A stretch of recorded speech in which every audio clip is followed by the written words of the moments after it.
저에게 농지를 싸게 샀다는 이야기를 많이 하시는 분들도 있어요. 농지를 저렴하게 사면 좋죠. 부동산은 가격이 가장 크게 결정을 하는 거니까요. 가격을 저렴하게 샀으면 어느 정도는 포기해야 될 것이 있어요. 대부분의 사람들은 가격도 저렴하고 농지도 괜찮고 향후의 개발에 관한 기대감도 빵빵한 그런 모든 것을 갖춘 그런 농지를 찾으려고 하니까 그런 농지가 있겠어요? 가장 최근에 농지 경매로 농지를 취득하려고 하시는 분이 경매에서는 농지를 저렴하게 못 사겠다라고 포기를 하시더라고요. 그분 이야기를 들어보면 땅 모양이 안 좋다, 맹지다, 쓸모가 없다. 만약에 그 상태로 계속 유지만 된다고 하면 그 농지에 가격이 있다라는 것이 말이 안 되죠. 그런데 그건 아니잖아요. 사람도 그렇듯이 장점만 있는 사람이 어디가 있고 단점만 있는 사람이 어디가 있어요. 저는 농지도 마찬가지라고 봐요. 저렴하게 사면 저렴한 만큼 어떤 하자가 있는 것이니까 그 하자를 내가 안고 가든지 아니면 그 하자에 관한 부분을 다른 사람도 좋게 바라볼 수 있을 정도로 만들어 놓던지 뭐 이런 부분이 생겨야 되는 것이지, 무조건 맹지니까 안 좋다, 여기는 농작물의 수확이 너무나 적다, 이런 곳은 농사가 안 된다, 그러면 농사가 잘 되는 작물을 선택하든지 아니면 다른 사람들이 아 여기 괜찮다 이렇게 할 정도로 만들어 놓든지, 이런 부분에서 생각을 하셔야 되는 것이 맞지, 이런 모든 부분을 다 깎으려고만 하면 안 되는 거잖아요. 말씀드렸듯이 장점만 있는 곳은 없어요. 뭔가를 내가 만들어야 되고 어떤 부분에 있어서 이익은 어느 정도 포기해야 되고 또 어떤 부분은 내가 노동력이라고 하는 부분을 투입해서 어떤 식으로 좀 낮게 만들어야 한다, 이 생각을 하셔야 되는데, 경매니까 싸게 사야 된다, 경매니까 이런 농지는 가격이 없을 것이다, 없기는 왜 없어요. 본인만 이 가격은 안 된다, 이 가격은 비싸다 이렇게 생각하는 것이지, 실질적으로 그 농지를 던지는 사람 입장에서 보면 아까워 죽으려고 할 거예요. 아마 목적에 맞게 농지를 선택하셨으면 좋겠어요. 본인은 농지연금용이라고 말해놓고 실질적으로는 개발 이익을 탐하려고 한다든지, 아니면 나는 귀농 귀촌을 생각하겠다 이렇게 생각했으면서 어떻게 하면 그 땅에다가 건물이라도 올려볼까, 이런 생각을 하면 당연히 맹지가 눈에 들어오질 않죠. 현실적으로 농지를 선택할 때는 내가 어떤 목적으로 농지를 선택해야 되는 것이고 어떤 식의 관점으로 농지를 바라봐야 되는 것인가, 이 부분을 생각하셔야죠. 솔직히 농지 경매에 나오는 물건은요, 제대로 된 물건이 하나도 없어요. 아마 본인이 제대로 봤다라고 하는 것은 무엇인가를 놓쳤기 때문에 제대로 보지 못했다라고 그렇게 생각합니다. 돈을 계산하는 것은요, 다 비슷비슷해요. 농지 모양이 좋고 개발 이익을 향후에 기대할 수 있고 여기에 농지연금으로도 가격이 빵빵하게 나갈 것 같고, 이 모든 조건을 맞추는 농지가 어디가 있어요.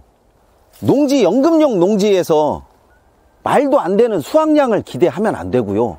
본인이 농사에 대한 기술도 없고 농지를 유지할 수 있는 능력이 없다라고 하면 저는 일정 부분은 포기해야 된다라고 봐요. 포기하지도 않으면서 풀이 너무 빨리 자라네, 그늘이 너무 많이 져서 농작물이 못 자라네.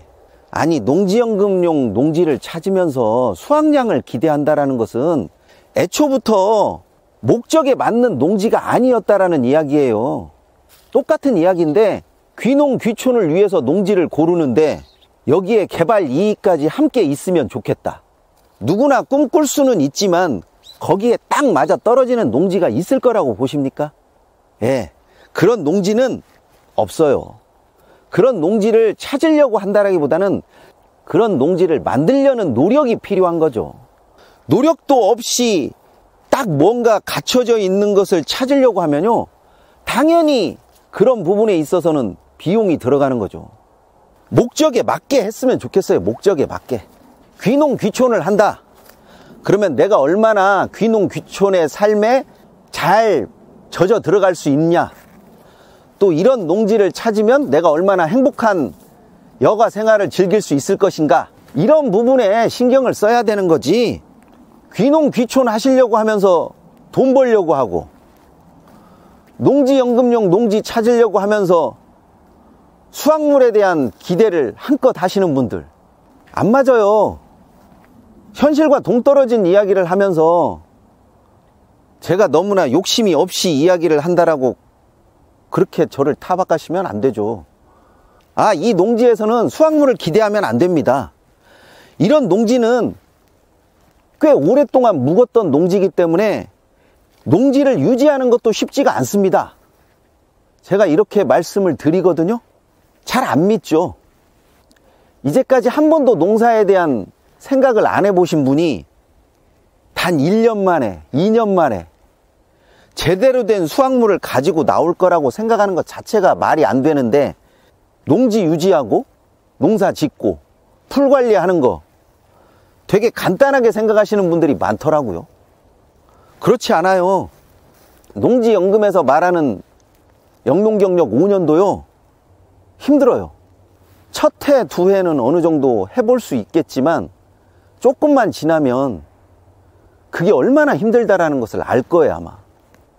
아마 농사 3년 이상 지으신 분들은 풀이 얼마나 무섭다라는 것을 절실하게 깨닫고 있을 겁니다. 아마 본인이 이 농지를 취득하려고 하면 어떤 목적으로, 또 내가 일정 부분 포기해야 될 부분은 어떤 부분이고, 내가 노력으로 인해서 얻을 수 있는 이익은 어디까지라는 것을 처음부터 좀 명확하게 설정하셨으면 좋겠어요. 그것이 안 되니까 솔직히 중도에 포기하시는 분이 정말 많아요. 뭐 농지연금도 그렇고, 농지연금에서 영농경력 쌓고 막상 농지를 취득하려고 하는 그 단계에서 포기하시는 분들도 상당히 많아요. 이익이 달콤하면요, 그 중간에 들어가는 나름대로의 고충도 있는 법이지 모든 부분이 꽃길만 있을 수는 없어요. 자신만은 예외라고 생각해서 꽃길만 걸으시려고 하는 분들이 있더라고요. 이 배추밭도요, 얼마나 많은 관리가 필요한지 몰라요. 그런데 쉽게 배추가 열리는 줄 알고 풀을 우습게 알고 그러면요, 많이 실망하죠. 농사를 제대로 지으라는 이야기가 아니에요. 본인이 일정 부분 포기하는 부분이 있다라고 하면 과감하게 포기하세요. 영농경력도 쌓고 농사도 잘 짓고 싶고 여기에 수확물도 빵빵하게 생산이 돼서 이익도 얻을 수 있고, 이런 농지는 애초부터 없어요. 또 해마다 가격이 상승하는 농지, 그런 농지 있으면 저 좀 소개시켜줘요. 없어요. 노력한 만큼 얻는 거예요. 그러니까 제발 노력 없이 운이 좋아서 그런 생각은 일찌감치 버리세요. 농지를 저렴하게 취득하려고 생각을 하신다면 저렴하게 샀으면서도 아무것도 안 하고 싶다, 그거야말로 도둑놈 심보 아닌가요? 첫 발을 어떻게 떼느냐가 항상 관건인데요, 그 첫 발을 떼기 전에 내가 어떤 부분에 있어서 장점이 있고 어떤 부분에 있어서의 단점이 있는지 그런 것도 좀 들여다보세요.